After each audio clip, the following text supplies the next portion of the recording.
US 40. Yeah. Westbound Supercut. All right. So today we are looking at all of US 40, and in the interest of fairness, I just want to say right from the get-go, we've got some new exit requests in this episode that were not in the originals, but there will be a couple of exit requests that were in the original episodes that are not in this one for the sake of continuity. So I apologize, but the way I see it, I already fulfilled my part. Those who get their requests in this episode from the originals are just getting a 2-for-1. All right, let's take a look at the route of US 40. We see it starts in Atlantic City and goes all the way to Park City, Utah. Used to go all the way to San Francisco, but from Park City on, it was replaced entirely by I-80. All right, we are going to be talking only about westbound US 40. So let's start here at the very beginning. We are on the boardwalk in Atlantic City, New Jersey, looking at the ocean. We turn around right at this point and we get this little alley that goes out to Atlantic Avenue. So let's go down that alley to Atlantic Avenue. Here is where we get to Atlantic Avenue from that alley. And we'll turn right and we will head over to Albany Boulevard, where we will be turning left and we will be starting US 40. A couple blocks up on Albany, we pass by this cool looking building here and meet Ventnor Avenue. So if you know your Monopoly, you know some of these streets in Atlantic City. This will be the actual start of US 40 and US 322. We didn't get signage coming from that direction, but coming southbound on Ventnor, we do see a 2 US 40 sign. I don't know why they say 2 instead of just US 40, because US 40 starts right there. And here is our first reassurance shield. We are on US 40 and US 322 West. You're watching Control City Freak. This is the YouTube channel where we talk about highways and the places that they're signed to go to. If you dig this kind of content, why not give us a like? And if you really like it, why not subscribe? Yeah, subscribe. Continuing west, we have an exit for the Atlantic City Expressway, and we see it is signed west for Philadelphia. Wow, New Jersey actually signing Philadelphia. That comes as a shock. And a little further inland, we are meeting US 9. You see, US 9 itself is signed for Cape May, and we are now signed for Camden. Well, US 40 and US 322, neither one of them is going to Camden, and we are meeting the Garden State Parkway. I did a video about that one, and we are continuing west. We get a sign telling us US 40 and 322 West is for Philadelphia, Delaware Memorial Bridge. Keep right.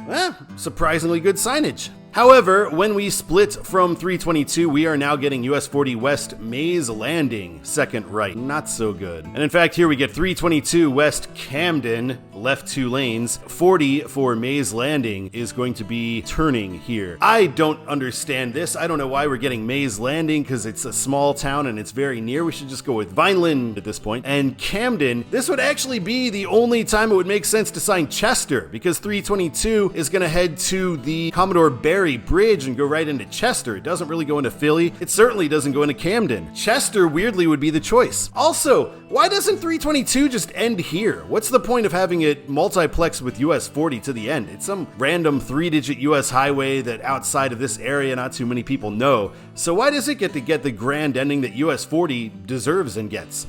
US 40 is going to turn. We are looking at it from the perspective of US 40 is coming from our left and going straight to continue west. And we are now getting Cape May as our control point, which is weird. We don't go anywhere near Cape May. We meet New Jersey Highway 50, which is going to Cape May and Wildwood. We don't get a control for 40 quite yet. US 40 is going to be turning again, and now we're getting Buena as our control point. Again, I think just Vineland would work better here. And we are getting our first exit request of this episode. This is the Balick Winery, and this was requested by Kenny because he came here with his mom, and his mom loves wine. So, hey, why not? I agree there. So, awesome request there. Thank you so much for that request. You can make requests as well by joining the Patreon. If you join the Patreon certain levels, you get different levels of requests per month. It's lots of fun, and you get to see videos earlier and without these promos. And I appreciate everybody who has joined. You can also do a request the old-fashioned way by doing a $5 super sticker and a comment on there for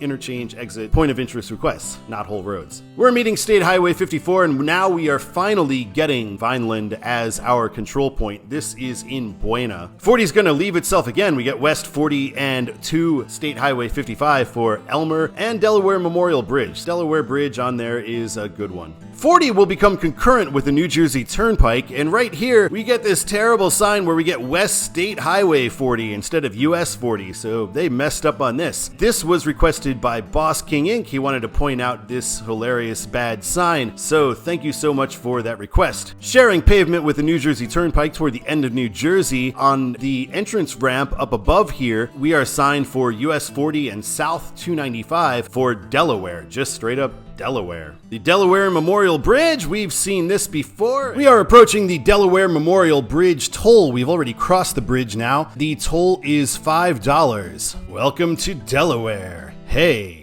We're in Delaware. And here is the actual toll booth once we come off of the Delaware Memorial Bridge. This was requested by Boss King Inc. He wanted to note that it's the only toll on westbound 40, and eastbound 40 only has one toll as well, and it's only 50 miles away. So interesting that both of its tolls are within the first 100 miles of it coming from Atlantic City. Thank you so much for that request. We leave the 295 and we are joining US 13, signed for NC Airport. Further down this ramp, US 13 is signed for Wilmington, and we're joined with South US 13. Here's the junction with US 202. US 202 is going to go north for Newport. There's an exit for Newcastle, and we continue to be with South US 13. We get the sign for Dover and Beaches. 40 splits off from 13. 40 is now signed west for Glasgow and Baltimore. So good to see Baltimore on there. That's good signage. However, when Delaware 1 meets US 40, US 40 is signed for Bear and Glasgow. This exit was requested by CJS 1982, and he does not like this signage either. He feels that Baltimore should be here. So thank you so much for that request.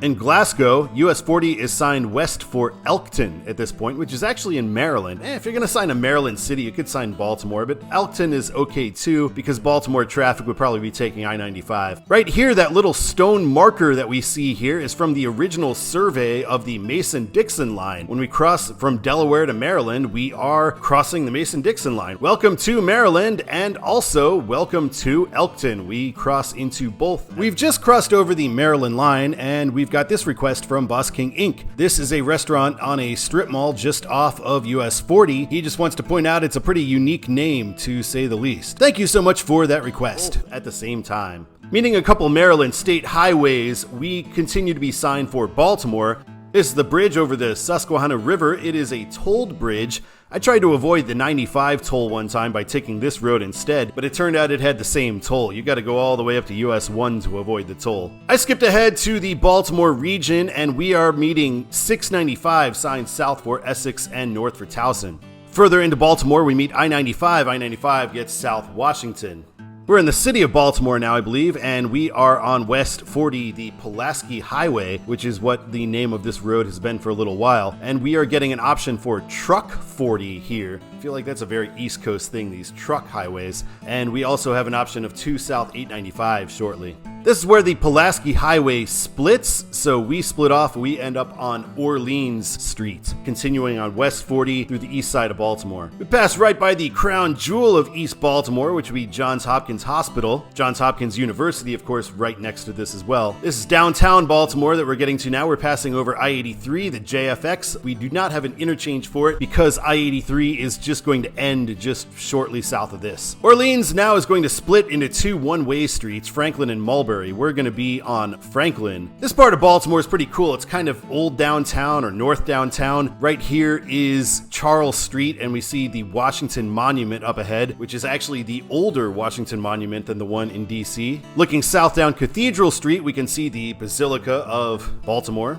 This is our vantage point looking south down Green Street from US 40, and way in the distance there we can see the lights for the Ravens Stadium. That's one of the 2 stadiums we'll be seeing today. Continuing west, we are going to be hitting one of the worst mistakes in the entire highway system. This is really awful. We are merging 40 west. This was planned to be Interstate 170, but it was canceled. It never should have been built anyway. This failed 170 project was requested by CJS 1982. So thank you so much for that request. So here it is, the highway to nowhere. We merge on, you see this giant right of way where there's nothing there. There used to be a bunch of houses and businesses and whatnot. They wrecked it all to build build this for nothing. Here's what it looks like when 40 is merging onto the road to nowhere from Franklin Street or getting back onto Mulberry Street. And here it is. Wow, look at all the traffic. Yeah, this thing is a disgrace. It never should have been built. The whole urban freeway system probably is not a good thing to begin with. We really should have done it more in the way that Europe does it, where you have ring roads and long distance roads connecting cities, but without jamming freeways right through the middle of neighborhoods. Now we're going to get, I think, our only exit, which is 40 West, to get back onto Franklin Street, which has been our frontage road this entire time. The other real kicker about this horrible freeway to nowhere thing is that US 40 and US 1 don't actually intersect. US 1 goes over US 40 on one of these bridges, but you have no meeting between perhaps the two most iconic US highways that exist, at least the most iconic two that still exist, with 66 being the most of all. Really just awful all around. Here's what it looks like when we get back onto Franklin Street. We could have driven down Franklin Street as well and gotten the same thing. We could have met US 1 that way, but since 40 doesn't officially meet US 1, I had to take you through the other way. And finally, we get to West Baltimore Station. This is the last of where the land was cleared out to build this freeway. There's a big giant parking lot for West Baltimore Station. So let's take a look at this. This is where this whole road was built, from West Baltimore Station to where the interchange originally happened. People wonder why there's problems in West Baltimore. This used to be all houses and businesses and useful neighborhood stuff that was all ripped out right in the middle of this neighborhood for nothing, for no reason. This is not a good thing to have been built. Right here is where Franklin and Mulberry meet back again, and we will continue west down city streets in Baltimore. We're turning left onto Edmondson Avenue, which will be 40's route through western Baltimore and the immediate suburbs. We meet 695, signed for Glen Burnie and Towson. And on 695, 40 is signed for Baltimore and Ellicott City, which makes sense 100%. US 40 meets US 29 just south of I-70. That's why US 29 gets 29 to 70. 29 signed south for Columbia, and this was requested by Tiger Raven because he takes this way to DC to avoid the traffic on I-95. And I get that for sure. I've taken that way around to avoid traffic on 95 as well. So thank you so much for that request. The road we're on now is called the Baltimore National Pike. It's some form of the old National Road, and this is where old 40 merges back onto current 40 with us. And now old 40 is leaving us. Old 40 is signed throughout Maryland as Maryland 144. There's several different Maryland 144s, but all of them are part of the old National Road, which then became US 40, which now is Maryland 144. It's a very historical road, US 40. Very interesting. We're going to meet I-70, so to east I-70 turn right, to west I-70 go straight. The reason we don't turn at all is because we end up being forced onto I-70. We're coming to exit 80 on I-70, Clarksville and Sykesville, Maryland Highway 32. Maryland Highway 32 is a freeway throughout its length. This was requested by Tiger Raven, and he requested it because he doesn't like the control cities on Maryland 32. He thinks it should be Columbia or Annapolis. And for Westminster, Maryland, northbound. Sykesville has a population of 4,400 or so, and Clarksville is an unincorporated area. Interestingly, this is signed the same way coming westbound. I definitely agree with you there, and westbound especially, it would be the faster way to Annapolis or Columbia instead of going through Baltimore. And thank you so much for that request. 68 National Freeway sign from 58 miles out. 68. US 40 is also leaving I-70 at this point as well. We're on northbound US 15 and westbound 40. 40 is going to be leaving to become West Patrick Street through Frederick, Maryland. This is what Patrick Street looks like as it goes through suburban Frederick. We approach I-70 once again. I-70 signed west for Hagerstown and Hancock, but US 40 continues on its own. Continuing on its own. This is the old road, the old National Road, then 40. 70 has kind of replaced it now. We cross I-70 once again. We see a whole lot of I-70 on this road for sure. Here's another meeting with I-70. I-70 signed west, Hancock, east, Frederick. Oh my God, those are terrible control cities for I-70 at that point. Coming from I-70 itself, we get 40 west, Hagerstown. This is what downtown Hagerstown looks like. I have Never actually been. Looks pretty cool. US 40 and US 11 intersect in Hagerstown near downtown. On the outskirts of Hagerstown, we meet I-81, signed North Harrisburg, and south to I-70 for Roanoke. In case you miss a rare chance to get on I-70 from US 40. Might be, upwards of 5 miles before we see it again. On I-81, 40 is signed east for Hagerstown, which makes sense, it's right there, and west for Hewitt? I'm not sure how to pronounce that, but it's a small, unincorporated place, so I don't know why we're signed for that. Clear Spring is going to be the next place of any circumstance that 40 is signed for. In Clear Spring, we see signs for I-70 and East Maryland 68. Wonder if Maryland 68 came first or I-68 came first. I imagine they have to be related. Down in the distance, we are forced to merge with West 70, and we're getting Hancock as our control city, because of course. Now 2 miles out, we get Junction 522 and 68. And finally, we get a kind of normal sign, Cumberland 1/2 mile, 70 sign for the infamous Breezewood. We get one more warning in case people on the left aren't paying attention, 6840 West Cumberland. I-70 now gets the wonderful control city of Breezewood, PA. 68 is joined by 40 West and signed for Cumberland. All right. The most hyped interstate ever. Our first mileage sign on I-68 lists Cumberland at 36, and we already get mention of Morgantown at 104. Here's the image we started with. This is I-68 going into Sidling Hill. Hope I'm pronouncing that right. 40 stays with I-68 through Cumberland, but 40 Alt leaves and goes through central Cumberland. This is the old route of US 40. And here we are in downtown Cumberland. Here in Cumberland, we have an exit for Maryland Highway 51, which TheDerpHog drove on in 2018, and he says it has great scenery, so that's why he's requesting that. And thank you so much for that request. And here's another look at 68 going through downtown Cumberland. From what I understand, Cumberland is not doing so well these days, and much like Trinidad, Colorado, I wonder if it's because it's kind of a small town that they decided to build an interstate directly through. Usually with a small town, they will route it around the town instead of going right through the center of town, since it doesn't take long to get around town anyway. In Cumberland, we get a sign for 68 West Frostburg, so they're not signing Morgantown here, they're giving us Frostburg. Guessing that's because Frostburg State University is there, but I'd just sign Morgantown here. Getting on to 68 here, we get no control cities other than Green Street. Green Street.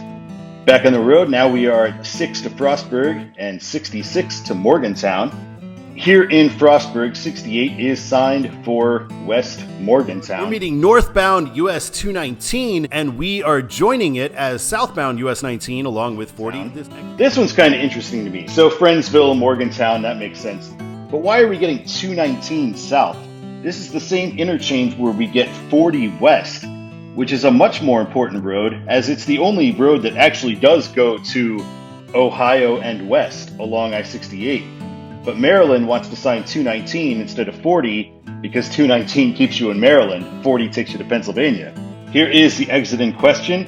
I've actually used this exit before. I've used US 40 and 68 to get around paying tolls on the PA Turnpike in the past. Right here, US 40 is leaving I-68 and it is signed west for Uniontown, so 40 becomes kind of an independent road for a little while now. We also have 219 South, which is signed for Oakland. It also goes to Kaiser's Ridge. This was requested by Dallas Bittinger because he lives there, so thanks so much for that request. At the end of the ramp, we're going to be turning left to continue on West 40, Alt 40, which will go back to Cumberland, turn right. We get a nice Uniontown 32 miles away, only one control city on here, but Uniontown I think is worthy of it in this region. And welcome to Pennsylvania! All right, buckle up. We passed through some beautiful mountains here in Pennsylvania. Next up, we've got Fort Necessity, and this was requested by Dallas Bittinger because he went there in 6th grade and learned how important US 40 was to the founding of our nation, he says.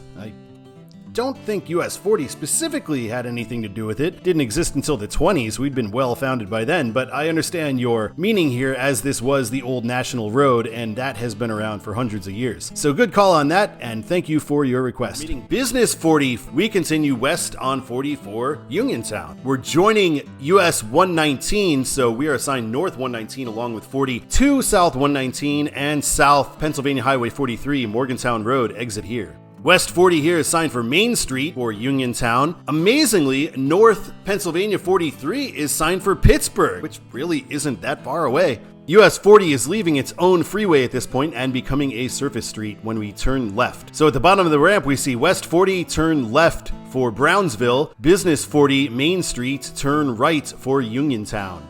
This road's now called the National Pike, so another take on National Road makes sense. Pennsylvania 43 shortly here. And here's where we meet Toll 43, and it is indeed signed for Pittsburgh and Uniontown. So, wow, surprisingly good signage for PA. Wonder if that'll hold up.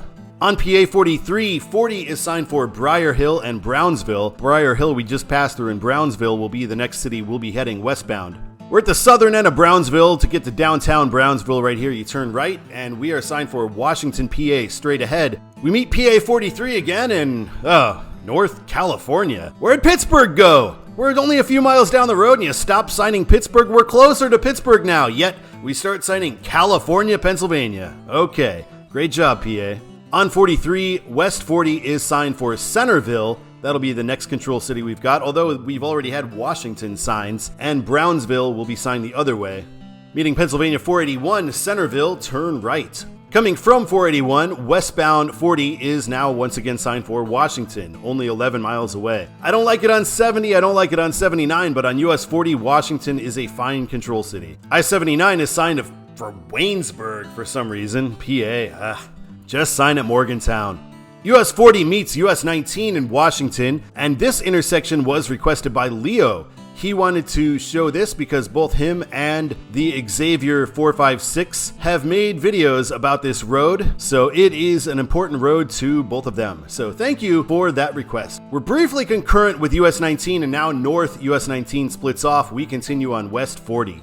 If we look to the right, we can see what downtown Washington, Pennsylvania looks like. We've talked about this town a lot on this channel, and this is the first time we've actually been right downtown.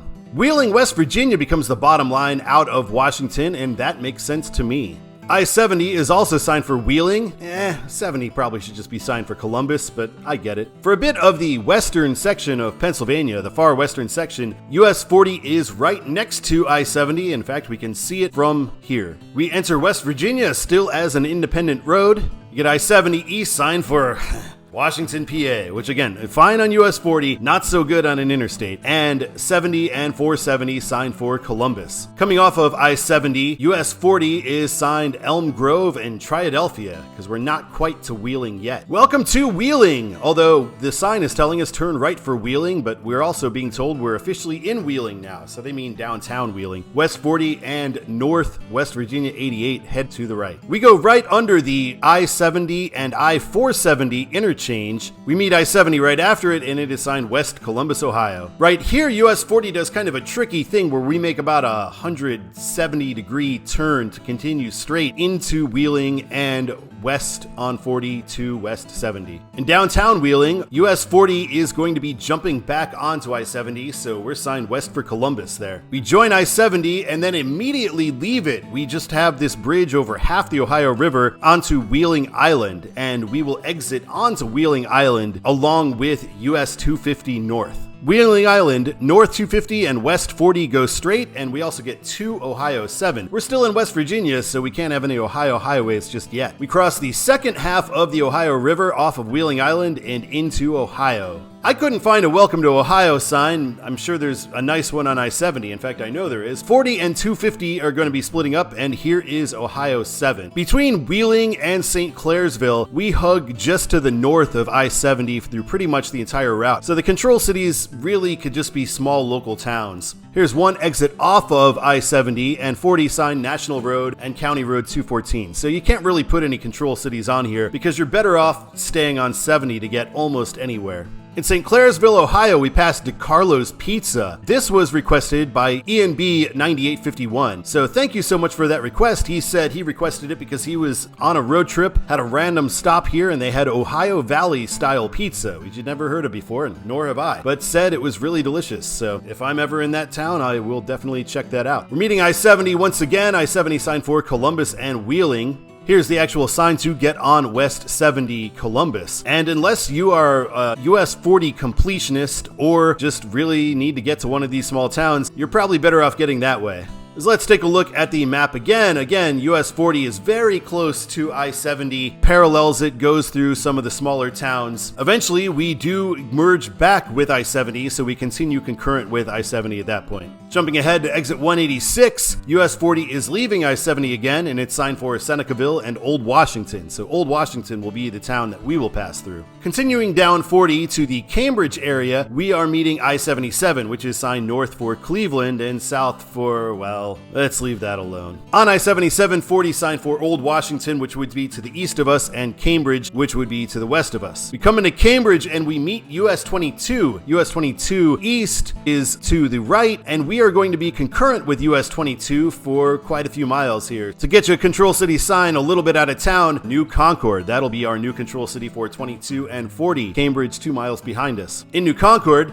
it's going to be Zanesville as our Control City. Zanesville 15. On I-70, 22 and 40 are signed for Norwich because you can get to Zanesville by staying on 70 for a couple more exits. A lot going on here. West 40 and 22 are going to be turning left. They don't have a 22 sign for some reason. Ohio's kind of loosey-goosey with a lot of the signage for US routes here. And more importantly, we are meeting Ohio routes 60 and 146. This was requested by Leo because he has friends who live right near here. So thank you so much for that request. We're concurrent with all those roads for about a block. Continuing down Zanesville, we pass this cool looking St. Nicholas Church. 40 and 22 are going to be turning right just ahead. In downtown Zanesville, 22 West is splitting off. It is turning left onto this street, and we don't get any signage on the main line telling us to turn left for US 22, but we can see the reassurance shield for it as well. Ohio 60 and Ohio 146 take this route as well. We cross the Muskingum River in central Zanesville. This was requested by ENB 9851. He wanted to show this interesting T intersection on this bridge in downtown Zanesville. This is pretty cool. Thanks for that request. Really appreciate that. That's a cool one there. 40 is continuing to the left. We meet I-70 once again, and it is of course signed for Wheeling and Columbus. So between Zanesville and Columbus, US 40 never gets too far away from I-70, and it goes through a lot of small towns. Signing it for anything other than the next town doesn't really make sense because 70 would be a faster way to get there. This is a long enough video anyway. We're gonna skip ahead to Columbus. On the outskirts of Columbus, we meet 270, the other 270. I did St. Louis 270 not too long ago. West 40 straight ahead. On 270, east is signed for Main Street and Reynoldsburg, which is a suburb just beyond here, and west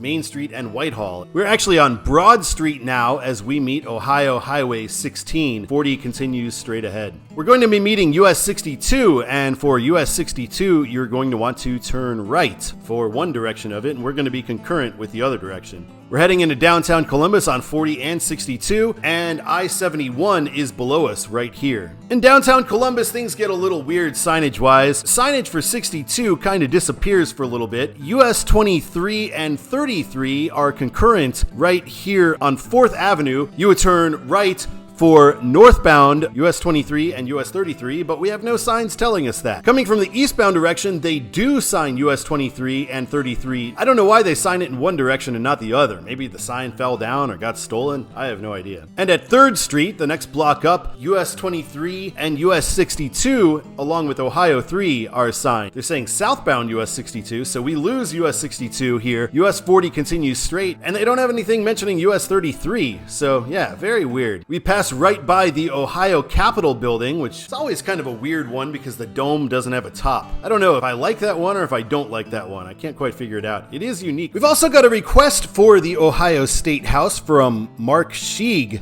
I guess the heart wants what it wants on these requests because we already covered the Ohio State House in the original video. But here's another picture of it, and he says he likes the grounds around it as well and that it is an interesting building. So thank you so much for that request. I'll throw in one more since we already saw the Ohio State House, so this is for Mark here too. This is US 40 crossing the river. We've got a good view of the Columbus skyline, and he says he works at the arena right around over there too, so can't quite see that from 40, but it is very near here. We meet I-70 on the outskirts of downtown, and it is signed west for Dayton. And at the edge of Columbus, we pass by this US 40 motel. If they name the motel after the road we're doing, I gotta show that. We meet 270 on the other side. 270 doesn't have any control cities, just north to I-70 and south. And it seems west US 40 will be signed for London, straight ahead. We are in Lafayette, Ohio, and we're meeting US 42. And this junction with US 42 was requested by Tim Hackett because Lafayette is very near and dear to his heart. His family's from there, and they ran a guest house right around here in the early 20th century and also sold antiques. That's fantastic, right there on the old National Road. So thank you so much for that. Tim Hackett also requested the Red Brick Tavern here in Lafayette, Ohio, and says really the entire stretch of 40 between Dayton and Columbus has a lot of significance to him. Thank you so much for that request. That looks like a great place to hang out. US 40 westbound at this point is going to be signed for Springfield, as well it should be. We meet I-70 once again, and it is signed for Columbus and Dayton, as it is throughout all of western Ohio. On the eastern edge of Springfield, we meet US 68. US 68 signed for Xenia and Urbana. On US 68, US 40 is signed west for Donnellsville, so that'll be our next control city. After passing Donnellsville, we end up in Vandalia, and this drives me insane. I know one really has nothing to do with the other, but it just bugs me that in Baltimore, we rip out a whole neighborhood to make a freeway to nowhere. But here in Vandalia, they loop US 40 way around a golf course, because, you wouldn't want to interrupt a golf course. We're meeting I-75. I-75 signed for Dayton and Toledo. We are basically in the Dayton area right now, in the Dayton suburbs. On I-75, US 40 is signed for Vandalia and Donnellsville. Sensible control cities there for a US route. On US 40, we pass right by Dayton International Airport. I don't know how international it is, maybe a weekly flight to Cancun or something. After leaving the Vandalia, Dayton greater metro area, Inglewood is a suburb of Dayton, and then we would have just passed through. Westbound 40, we are heading now toward Lewisburg. Out here in the middle of nowhere, we meet US 127, so here's our junction with that.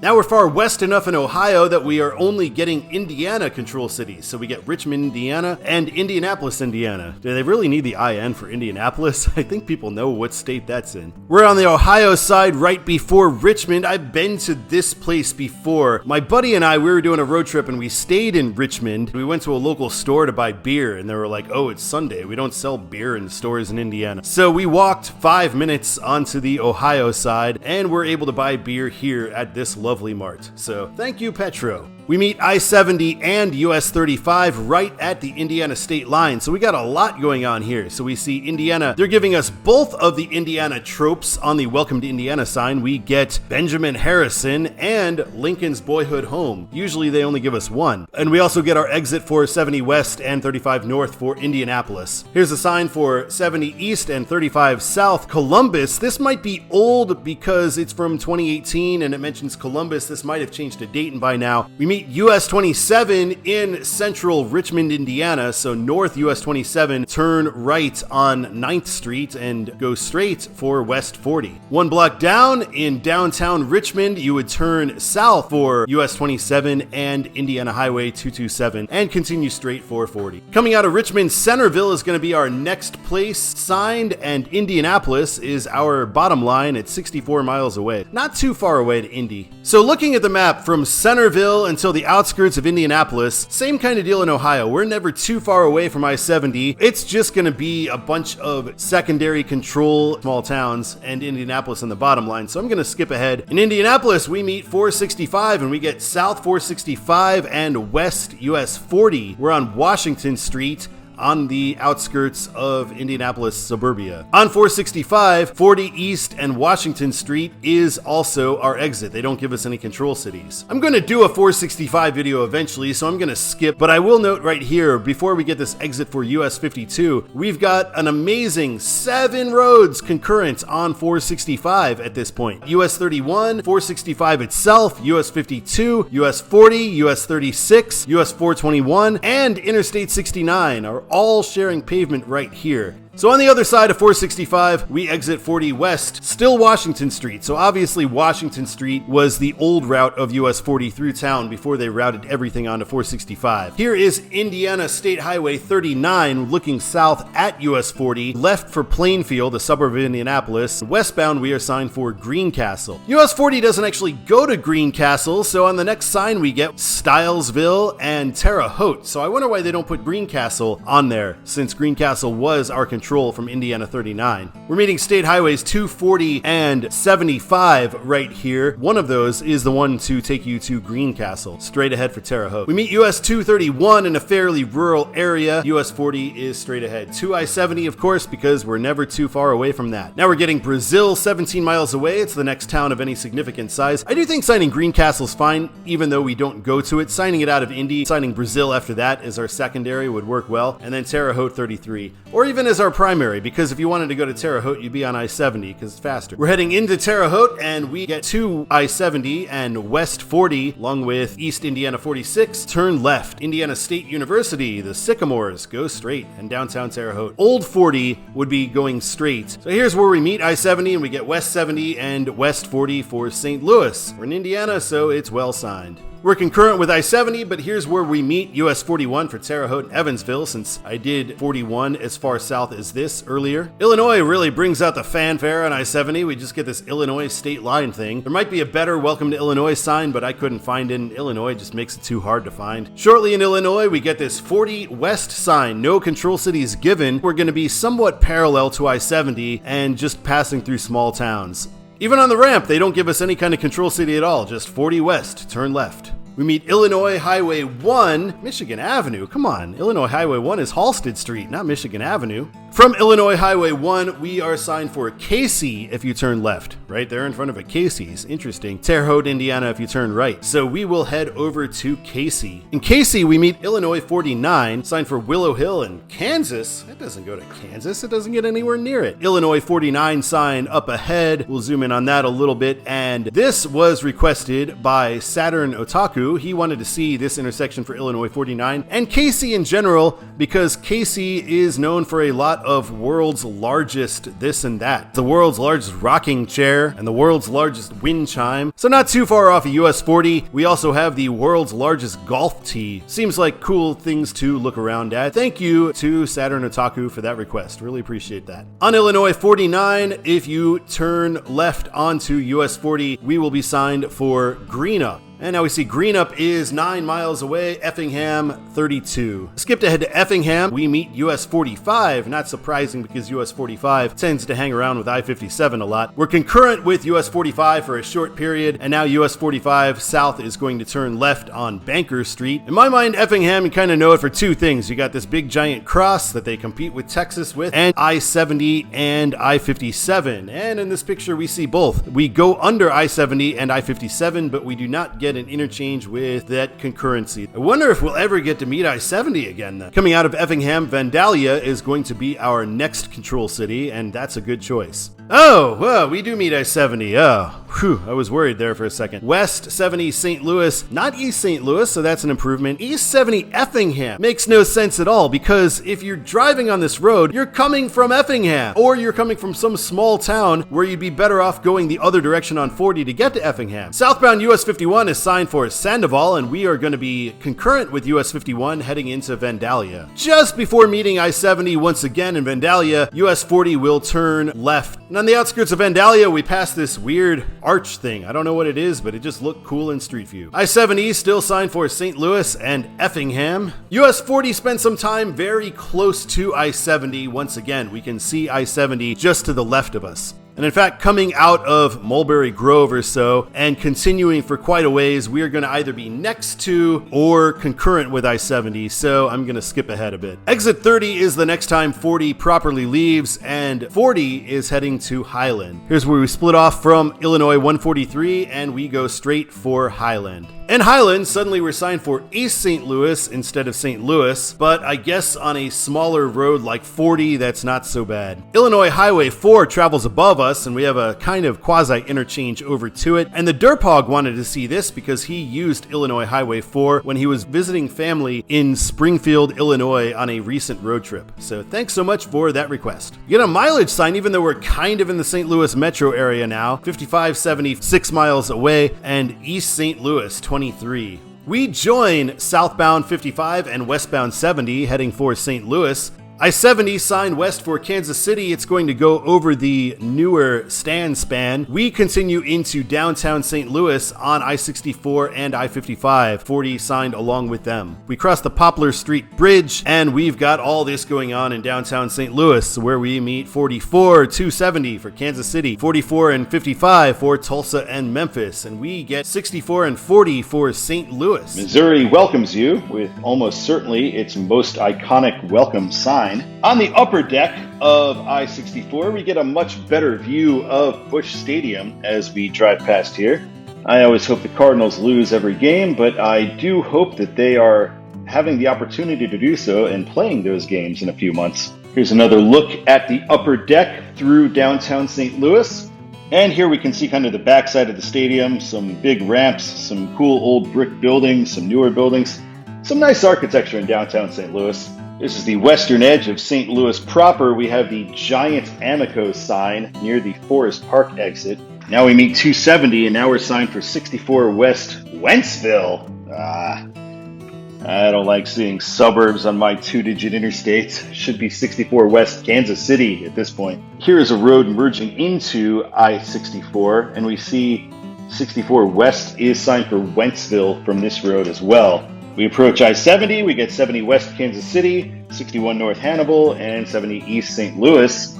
Here's the final exit of I-64. US 61, which we are concurrent with now, is signed north for Hannibal, and we are getting back on I-70, signed for Kansas City. And we get out to the between Kansas City and St. Louis stretch. Here is the one sign I'm going to show you. We get Kansas City 200. We're concurrent with I-70 through a big chunk of Missouri for over 100 miles. We are exiting at exit 121 for Fayette, and really for Boonville. I don't know why Fayette gets first priority here. I certainly don't understand why County Route UU would be first billing here over US 40 and State Highway 240. US 40 and 240 will split. We will go straight for Boonville, 10 miles away. Just before Boonville, we cross the Missouri River. This is downtown Boonville, Missouri. Remember when I was a kid, my dad said he was going to go to Topeka for something, and I was like, oh, I'll go, let me go, ride on the road, yeah. My dad was like, if I said I was going to Boonville, Missouri, you'd want to go along on the ride too. And I was like, yeah, I probably would. We meet I-70, which eastbound is not signed for St. Louis. I edited out the C word there. I didn't want to offend anybody there, or certainly myself. Kansas City, 100 miles. We are joining back with I-70 westbound for Kansas City. Jump ahead about 75 miles because we're concurrent with 70 that whole way, and 40 will exit here at exit 24 for Grain Valley. We will be turning left, and Grain Valley also is left. Buckner, 8 miles in the other direction. This is Missouri Highway 7, and we meet it in Blue Springs, Missouri, one of the farther eastern suburbs of Kansas City. Kansas City 17 miles ahead, but that would be downtown. We're going to meet the city limits of Kansas City very soon. This is I-470 and Missouri 291, signed for Lee's Summit and Liberty. Here's another interchange with I-70. We are within the city limits of Kansas City at this point. We pass right by Cool Crest Family Fun Center. I've never been there. They had commercials on TV like in the 80s all the time. It's a nice family kind of place. Anyway, shout out Cool Crest. Glad they're still going. A little bit past Cool Crest, we meet Blue Ridge Cutoff. And if we turn left here, well, let's see where we go. About a mile off of US 40, we end up right here at Arrowhead Stadium. This is the gate that we always used to go into Arrowhead from Blue Ridge Cutoff. We're back on 40 Highway, as it's known in these parts, and there's another entrance to the stadium on Stadium Drive, just a little west of here. We're meeting 435. We just have an entrance to northbound 435 and to US 24. This part of 40 goes over a viaduct through this part of Kansas City. It's kind of interesting because we can see I-70 the whole time there as well. We return to I-70 and we will meet up with it for quite a while. We are approaching downtown Kansas City and we probably should stay on West 670 because it's a bit faster, but if we wanted to take 40, we would follow I-70 around the loop here. Here's a look on top of the new bridge at the Lewis and Clark Viaduct, and we get this sharp left turn at 35 miles an hour in downtown KCK.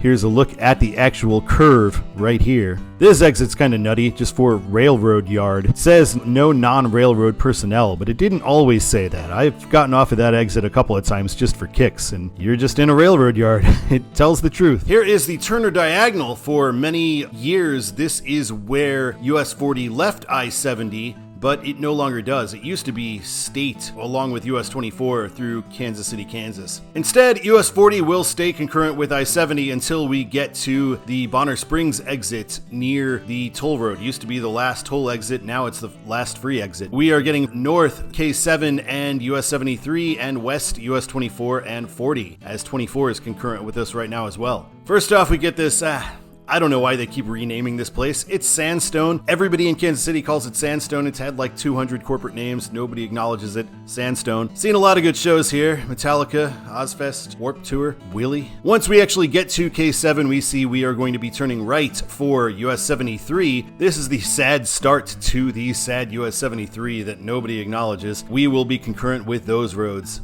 Lansing, Leavenworth, and Tonganoxie. Tonganoxie is for us. And we do see that Basehor and Tonganoxie are going to be our next exits. So 24 and 40 leave K7 and US 73 to head off on their own on State Avenue. State Avenue maintains the Kansas City, Kansas street grid, so now we are on the outskirts of Tonganoxie, yet we're meeting 206th Street. That is from Kansas City, Kansas. We loop around downtown Tonganoxie. You can get there by turning left here. Everybody's got their random towns that they make fun of in your local area or whatever. In Lawrence, Tonganoxie probably gets the most made fun of. On the southern end of Tonganoxie, we are now signed for Lawrence. I mean, you could always sign Lawrence on either of these roads every time, but I do understand why they would sign Tonganoxie coming out of KCK, because if you wanted to go to Lawrence, there are better, faster ways to get there. And this is Kansas 16, K16, we're meeting here, which will go to McLouth and Oskaloosa. We meet Jefferson County Highway 1, which will take you over to I-70 for the new Eudora and Tonganoxie exit. We continue straight down US 40 and 24. Right here, we're meeting K32 that'll head to Linwood and Bonner Springs. You wouldn't take it all the way back to Bonner Springs at this point since we were already there. And Lawrence is straight ahead. Here is the Lawrence Airport on the outskirts of town.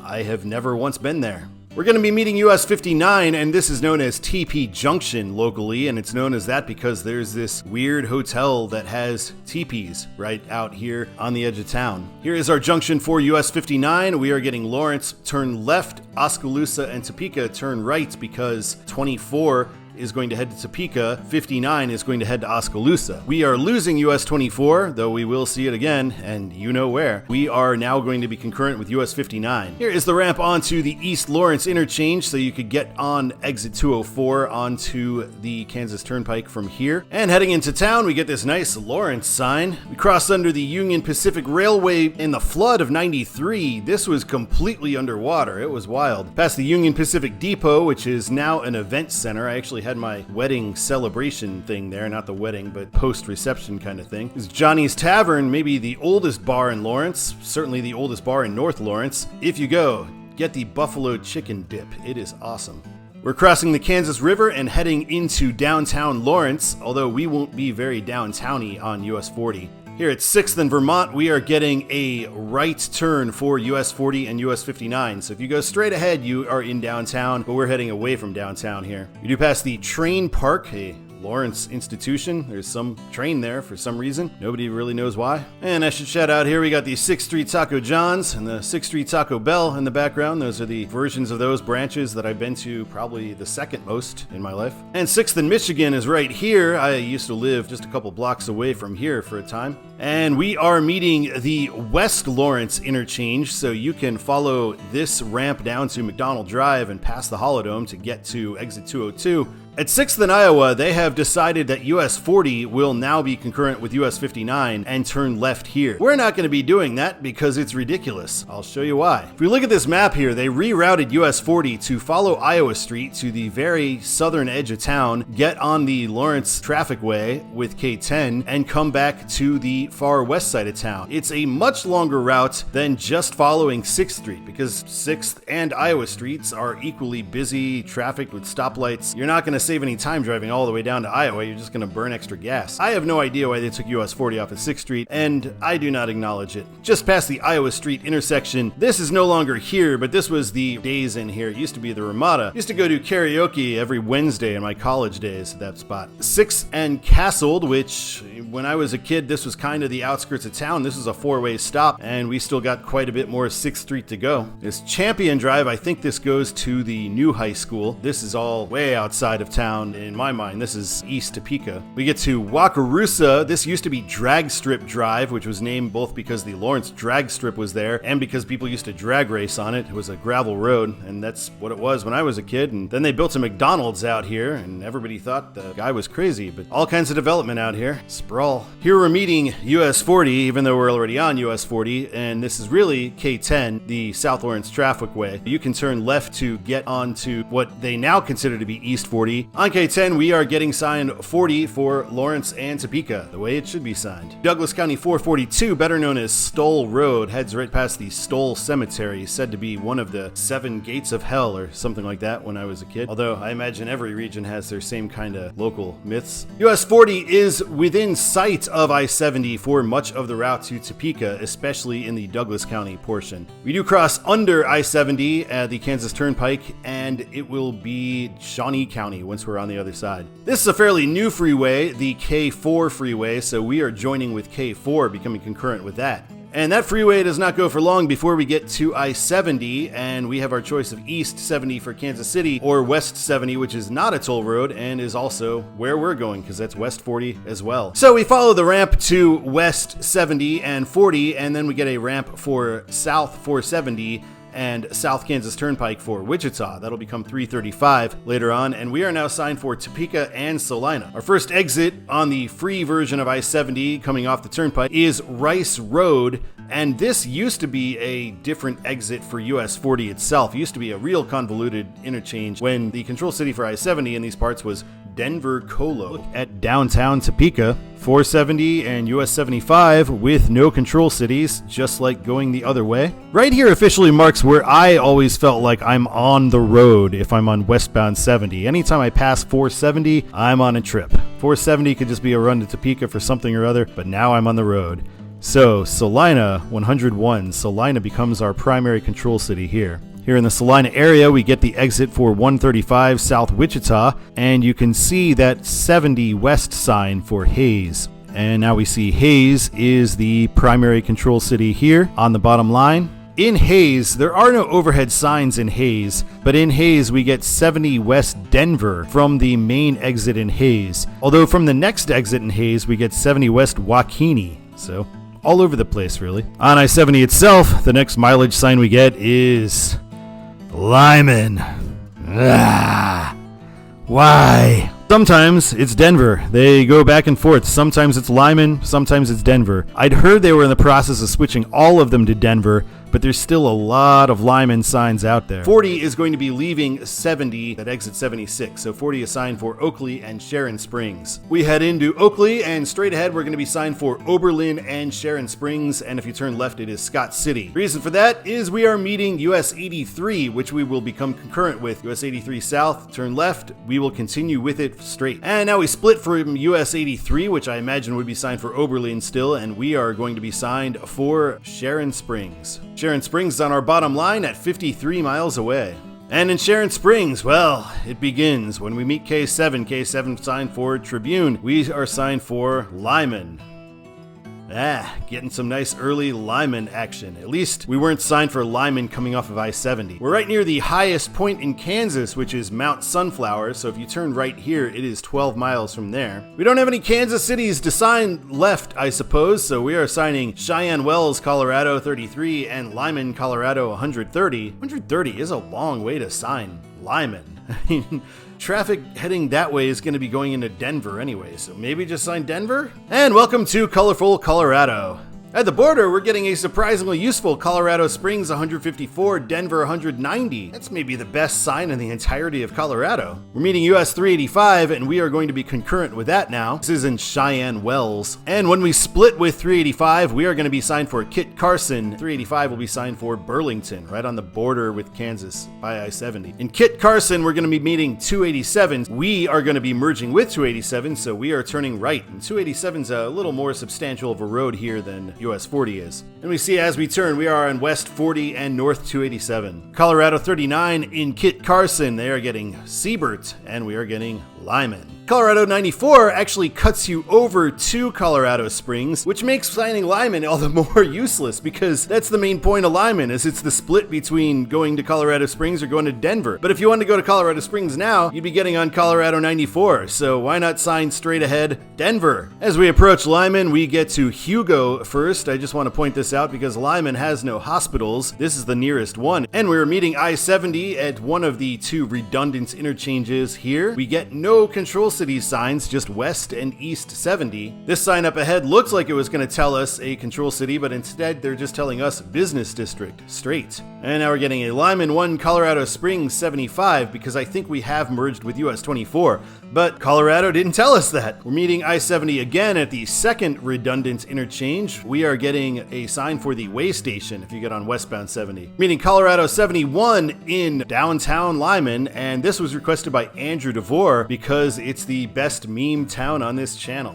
All right, thank you so much for that request. Here is where Southbound Colorado 71 leaves, and it's signed for the Limon Correctional Facility, because again, in Limon, you got a prison, but no hospital. Good times. We do get another Colorado Springs and Denver sign, so that's a useful sign here. On the west edge of town, we're meeting US 24, so we're getting turned left for US 24 for Colorado Springs, 70 west and 287 north for Denver. This was requested by Olympian Products. He wanted to see the US 24 interchange here in Limon, so it's not quite an interchange intersection more, but I hope this is what you were looking for, and thanks so much for that request. Once we turn on this road, we do immediately meet up with I-70. You can see right where I was by this road in my Limon episode. This is right by that bar in the edge of town in Limon. So again, no control cities. 70 east, 70 west is all we get. And here it is. We don't even get US 40. They don't even tell us US 40, US 287, two pretty big US highways, should turn left here. Only I-70, so pretty lame. And no surprise, when we are on I-70 itself, it is only marked as West I-70. It is not marked for 40 or 287. We are Business 70 and US 40 Colfax Avenue.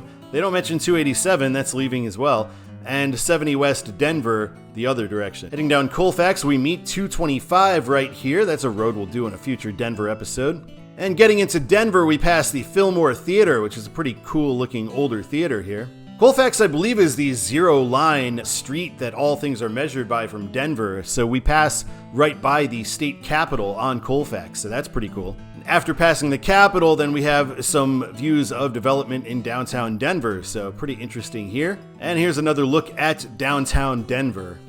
This is the Collab Apartments right on Colfax, and this was requested by Stealthy Knockdowl because this was his first apartment in Denver when he moved here from Washington. Looks like a pretty cool place to live, like lots of stuff around. Thank you so much for that request. Leaving the downtown core area, we are meeting I-25. I-25 signed for Fort Collins and Colorado Springs. And we pass Mile High Stadium, and I certainly hope we win the game, unless we can knock out the Bengals by losing, because that'd be fun too. After a pretty long concurrency, ever since Kit Carson, 287 is going to be leaving US 40, so 287 North Federal Boulevard. And this is a request by Jake Noble. He wanted me to point out this taco stand that is at Colfax and Xavier, and he says it is so darn good, specifically is what he said. So looks like my kind of spot. Would definitely want to check that out next time I'm in Denver. Thank you so much for that request. We leave the city of Denver, and now we are going to be in Lakewood, Colorado, a suburb. And after going through some Denver suburbs, we reach I-70 once again. We get no control cities, just east or west. And we're going to be meeting US 6. I did a couple videos about US 6 you can check out right over here. And US 6 is signed for Golden and Central City one way and 6th Avenue the other. We go right under 470. This is not E470, this is C470. We're going to be heading toward I-70 once again. Going straight gets us back to I-70, and westbound US 40 is going to turn right here. So we weave around and we end up right next to I-70. I-70 is just there below us. 40 obviously the old road for this section. And got a guy bicycling there. My buddy Scotty did that one time. He bicycled all the way across the Rockies, literally just to prove me and my friends wrong. So we see 40 in this section of the eastern slope really hugs I-70. We're never too far away from I-70, so there's not much to name it control city-wise. And eventually we are forced back onto I-70 and with no US 40 sign given. Here's a mileage sign outside of Denver. We see Grand Junction on the bottom line there. We leave I-70 again here at Evergreen Parkway, and they tell us it's Colorado 74, but they don't tell us it's US 40. Why? So we can see once we are off the exit, we are getting West 40, turn right. And we have a chance to get back onto I-70 at that exit we just got off at, but we will continue near I-70. We do go through some wilderness a little ways away from I-70 here, so this is a pretty nice stretch. And this is what it looks like on the map, this Soda Creek area. We are not with I-70, but we don't stray far and we don't really go through any cities. And we end up with another situation where we are basically a frontage road right next to I-70. Here we are below I-70 and we see that it is signing US 6 for a future interchange. We meet US 6, so we get 2 US 6, so we're technically 119. West 70 Idaho Springs turn left, and we are not getting a US 40 sign. Obviously, we are going to be turning left, but they're not telling us. And once again, we are forced back onto I-70. Past one of my favorite signs in the whole system, this alternate routes to Salt Lake City, 70 or 40, because we're going to be meeting US 40 soon. You could take 70 to US 6, or you could take US 40 now. Shortly after that sign, we are leaving I-70, and this time we're leaving it forever. So 40 West, Empire, and Granby, this exit. Kind of weird, Empire and Granby, and then once we get off, we get Empire, Winter Park, Granby. I mean, Winter Park is the most famous of those three, right? Why not sign it for Winter Park? We climb up the mountains here, and we have some beautiful views as we do it. And here we are with quite a sidewinder heading through the Rockies. And yeah, this looks like a pretty awesome road to go through the heart of the Rockies. We cross over the Continental Divide. And now we will begin going down the mountains. We get to Winter Park, so we're not there in the winter, and so we can still see some of the gondolas going up the mountain for the skiing. North of Winter Park, we're going to get to Fraser. And beyond Fraser, we will pass through Granby, which we were signed for earlier. And downtown Granby was requested by Olympian Product because there was a guy who went on a bulldozer rampage through town in 2004. Wow.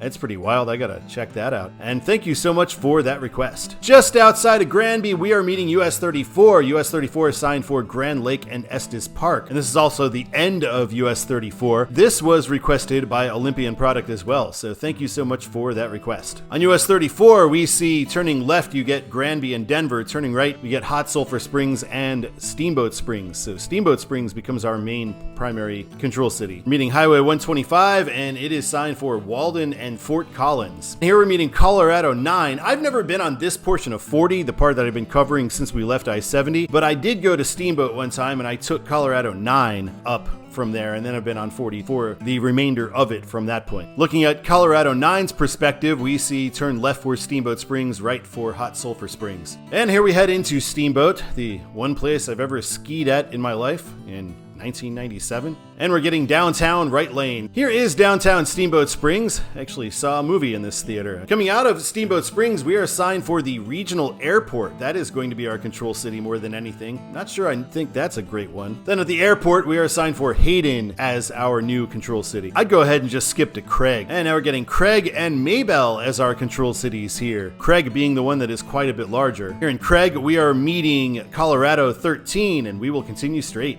From the perspective of Colorado 13, we are getting Maybell. Now Maybell, 29 miles away, and Dinosaur. That's such a cool name for a city. We're in Dinosaur, we're on Brontosaurus Boulevard, and in Dinosaur, we finally get signed for something not in Colorado because there's no more Colorado to sign. We'll be signed for Vernal. Really, we should have been signed for Vernal since Craig, at least, possibly since Steamboat. And yeah, Stegosaurus and Brontosaurus is our intersection here in Dinosaur, Colorado. And we cross into Utah, and that's gotta be the most awesome welcome to Utah sign of all of them, and there's some pretty awesome welcome to Utah signs. Once in Utah, Salt Lake City shows up. Salt Lake City, 205 miles away. We make it to Vernal, which is kind of the biggest thing we'll pass for a little ways, and we are meeting 191, the Great 191. We'll definitely do that one day. We will be concurrent with 191 now. And in Vernal, that's quite a sign, and it's accurate. Denver, Salt Lake City. It really is true. The fastest way to Denver is to follow US 40 in the east direction. Fastest way to Salt Lake is to follow it west. So, awesome.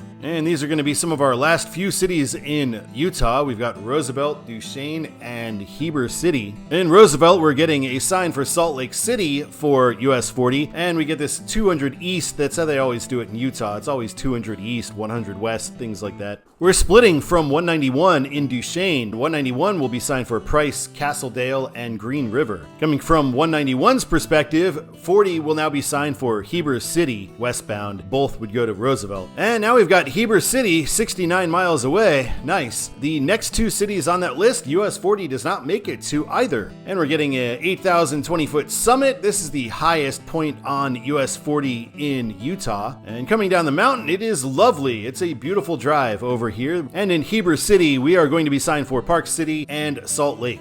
This is the start of US 189, so that's why we were signed for Provo before. If you wanted to go to Provo, you would turn left here to go down 189. We will go straight. Just north of Heber City, we are now getting 2 I-80 as our control city on random intersections. We're concurrent with US 189 here, and we became a freeway north of Heber City. Exit 4 is for Park City, so that's kind of the last major thing that US 40 will get to. And now we will meet I-80, so 80 west Salt Lake, 80 east Silver Creek Road, and Cheyenne, because there's a direct ramp to Silver Creek Road. It's interesting how they split this up. We had that 80 west Salt Lake lanes set up over there, but now the general traffic lanes set for east can still change their mind and go west for I-80. And we see this is how it goes, because that ramp is going to go over to Silver Lake Road. 80 East Cheyenne exit only now, and the through traffic to 80 West is on the other side of that Jersey barrier there. Had we followed the main line to Silver Creek Road, you can turn right for 189. 189 will continue. West 80, turn left,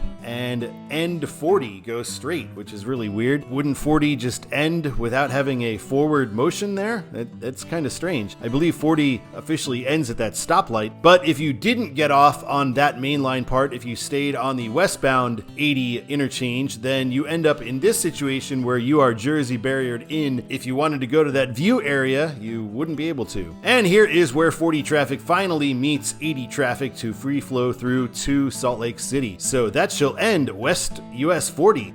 All right, let's take a look at Todd's the way it should be for US 40, the entirety of it. I'm just going to throw in my previous Todd's the way it should be, is because I end with the total thing in there. I'll let Todd from the past cover this part. We're only talking westbound, and I'm going to say it should start with Pleasantville, Vineland/Chester, because 322 should be signed for Chester, then Vineland, Wilmington. Why sign Delaware when you could sign Wilmington? Then Dover when you're on US 13, then Glasgow, then Elkton. This other town in Maryland, maybe you could sign it. It's kind of big, it's on the way, but if they skip ahead to Baltimore, and that's fine by me too. Ellicott City, Frederick, Hagerstown, Cumberland, Frostburg, Uniontown, Washington, PA, Wheeling, St. Clarksville, Old Washington, Cambridge, New Concord, Zanesville, then a bunch of small towns between Zanesville and Columbus, then Columbus, West Jefferson, Springfield, Dayton Airport. They don't really sign that, but I think that'd be the thing to sign. And then there's a bunch of small towns in Ohio leading up to Richmond, then a few small towns in Indiana, then Indianapolis, Plainfield, Greencastle, Brazil, Terre Haute, Marshall, Casey, Greenup, Effingham, Vandalia, Greenville, Highland, Troy, St. Louis, Chesterfield. 64 and 40 should be signed for Chesterfield once you're beyond 270. Then Kansas City, Boonville when it leaves I-70, and then Kansas City once again once it joins back with I-70. Kansas City, Kansas, Tonganoxie, Lawrence, Topeka, Salina, Hayes, those are all I-70. Oakley, Sharon Springs, Kit Carson, Limon, I suppose, once we're there, but we could just go with Denver also. Denver, Soda Creek, Evergreen, Empire, Winter Park. Up until Empire, those are all just small places when we're off the interstate, but you can't really sign anything too distant because we're leaving I-70. After Winter Park, Granby, Steamboat Springs, Craig, Vernal, Heber City, Park City, and finally Salt Lake City. I've also done the liberty of making a westbound Todd's the way it should be for the entirety of US 40. Feel free to pause and check that out here. Thank you so much for watching this episode of Control City Freak. I really appreciate it. It is Wild Card Weekend, but you might have heard the Chiefs are not involved in that. Make sure you check the community tab, and I will update what roads we're going to be doing. I'm guessing we're going to be playing the Chargers, and in which case I will be doing the 110. But if we end up playing Pittsburgh, it'll be 279. If it's Denver or Houston, probably a Todd ranks the metro area sort of thing. Thank you so much for watching this episode of Control City Freak. Until next time, my name is Todd. Go Chiefs! And keep on truckin'.